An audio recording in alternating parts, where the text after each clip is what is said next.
RRR की shooting क्यों रोक दी? कब तक फिल्म रिलीज हो सकती है? आलिया भट्ट को ये फिल्म कैसे मिली थी? आलिया और अजय देवगन का फिल्म में क्या रोल होगा? हेलो फ्रेंड्स, आप देख रहे हैं बॉलीग्राफ स्टूडियोज। मैं हूं सोनिका जयार।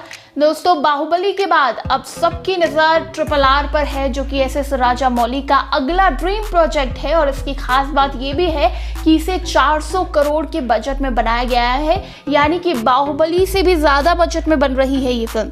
तो बाहुबली का परफॉर्मेंस आपने देखा था, इंडिया की सबसे ज़्यादा कमाई करने वाली फिल्म ये बन गई है। और अब RRR से सभी की उम्मीदें हैं।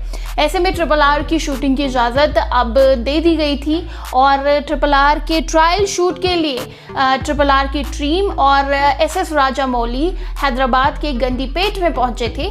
और क्योंकि आप जानते हैं कोरोना वायरस की वजह से शूट पर सिर्फ लिमिटेड लोगों को ही जाना था, तो लिमिटेड टीम लेकर SS राजामौली वहां पहुंचे। लेकिन जब उन्होंने शूटिंग शुरू की तो तब उन्हें लगने लगा कि आउटकम उतना अच्छा नहीं निकल पा रहा है और SS राजामौली बहुत ज़्यादा डिसअपॉइंट हो गए। उन्होंने कहा कि मुझे शूटिंग में बिल्कुल मज़ा नहीं आ रहा है और जिस तरह मैं चाहता हूँ उस तरह शूट नहीं हो पा रहा है।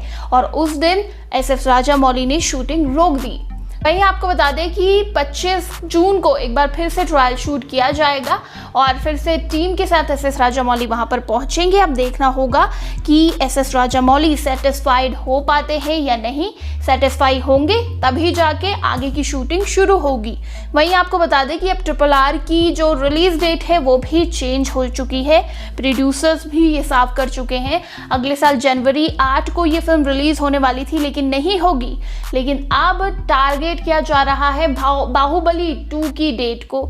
आप सभी जानते हैं 30 अप्रैल को ये फिल्म रिलीज हुई थी और इसी दिन को टारगेट किया जा रहा है RRR के लिए भी।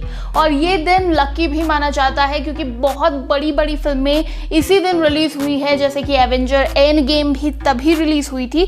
तो अब 30 अप्रैल का हम सभी को इंतजार रहेगा RRR, जो कि बहुत बड़ी फिल्म होने वाली है SS राजामौली की, उसको देखने का हम सभी को इंतजार है। दोस्तों, RRR कई मायनों में खास इसीलिए है क्योंकि पहली बात तो ये है कि इसे SS राजामौली जैसे डायरेक्टर डायरेक्ट कर रहे हैं। अगली बात ये है कि इसमें 2 बड़े सुपरस्टार नजर आने वाले हैं, रामचरण और जूनियर NTR, जो कि अल्लूरी सीताराम राजू और कोमाराम भीम का किरदार करेंगे। ये दोनों स्वतंत्रता सेनानी थे जिन्होंने आज़ादी की लड़ाई लड़ी।